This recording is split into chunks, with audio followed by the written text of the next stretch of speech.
Hello, River of Life Church. It is time once again for another midweek check-in. Thank you for joining us. Thank you for joining us here today. So last week we talked about going through our Faith That Works series in the book of James. And this last week we talked about arrogance before God. And that's just kind of this idea, this thing that we do where we think of ourselves more highly than we ought. When we think of our abilities and the things that we're able to do or things that we do as better than what we should. And we see that in different areas of our lives, like when we judge someone's heart, when we try to decide where someone's faith stands.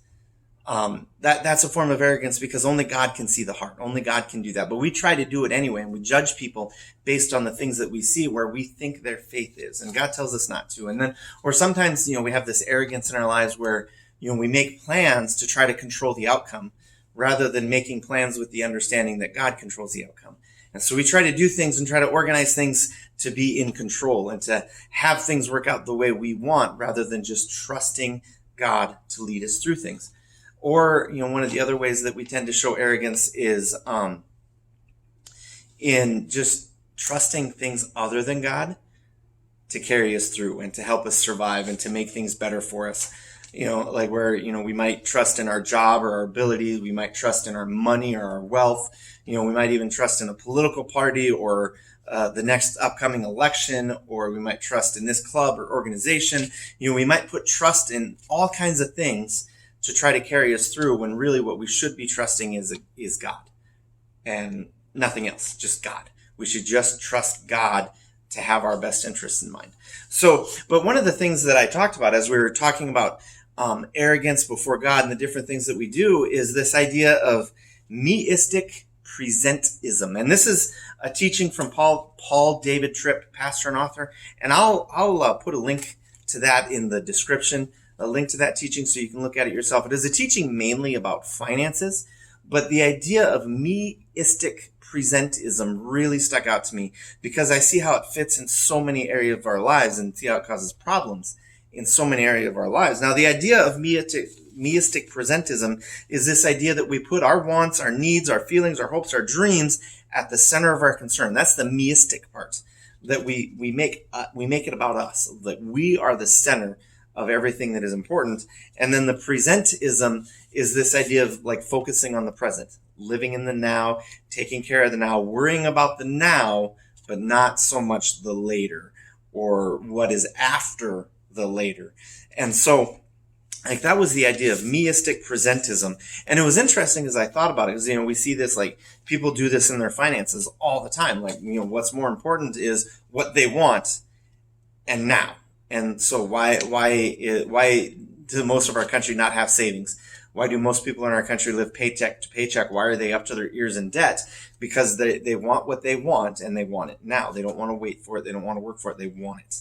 And so they go into debt to have it.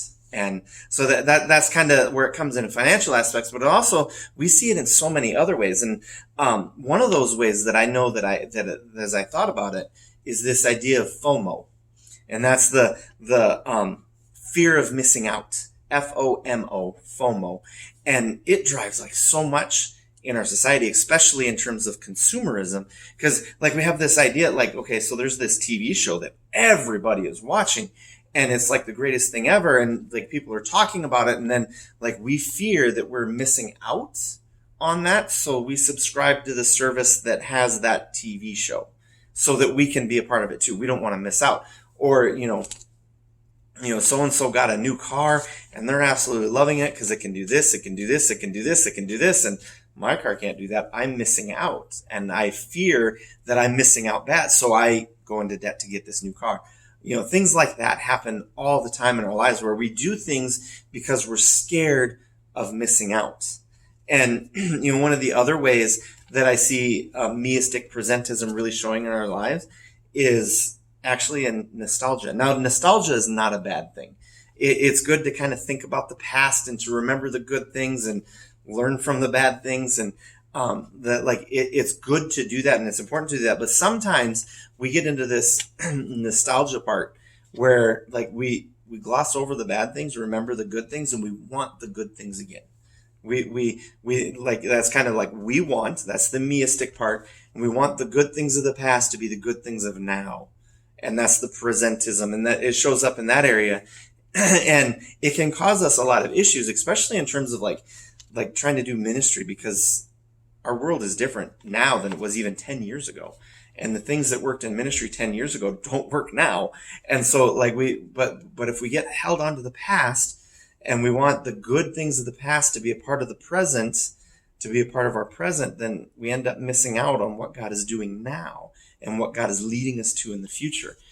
And so those are two things that this idea of Meistic Presentism gets in the way of. And how should we, as followers of Christ, deal with this Meistic Presentism so that we're following God and not following ourselves, and not focused on ourselves and focused on the now? And I think there's a few things. One is the verse we've talked about in James 4, where it says, "Be humble yourselves before him and he will lift you up."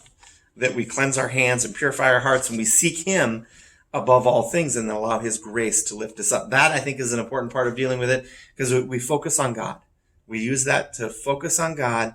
And when we're focused on God, we're focused on more than just the now. Another thing is just in terms of FOMO, fear of missing out. How do we deal with that? What is what is it that we do so that we don't have a fear of missing out? And I think the answer is in Colossians 3:2, where it says, "Set your mind on things above, not the things of this earth."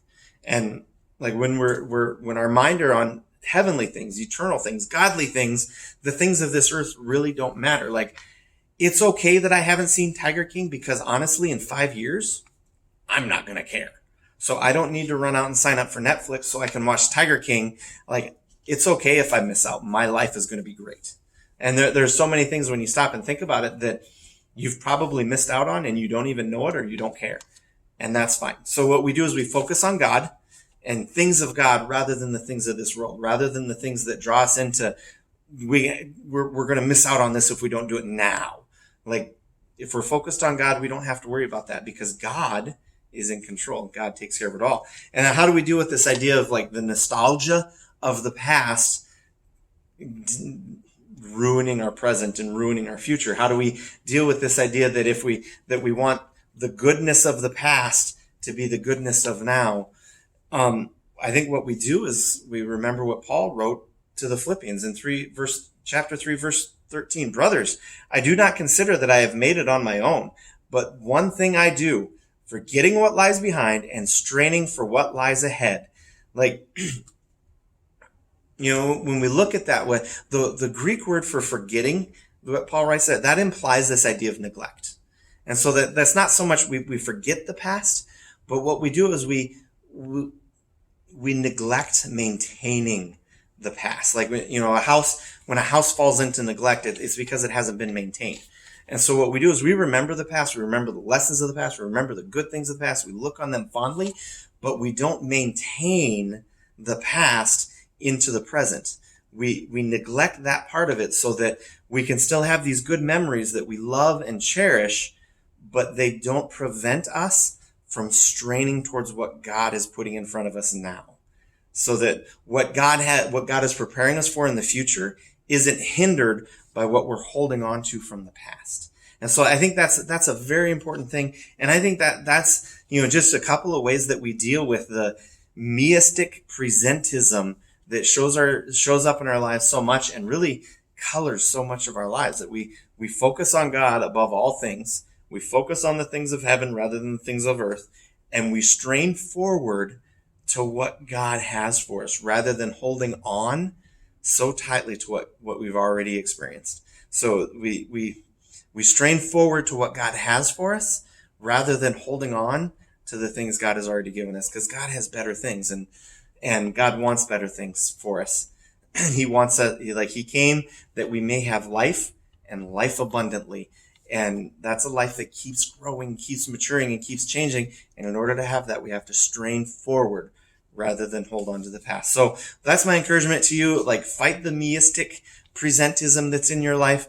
Love God, love others, show kindness to the people around you, and just allow them to find hope, purpose, and community through the things that you do. Help them to find Christ through your actions. That's what I have for you today. I hope you're having a great week, and I look forward to seeing you again this Sunday. God bless.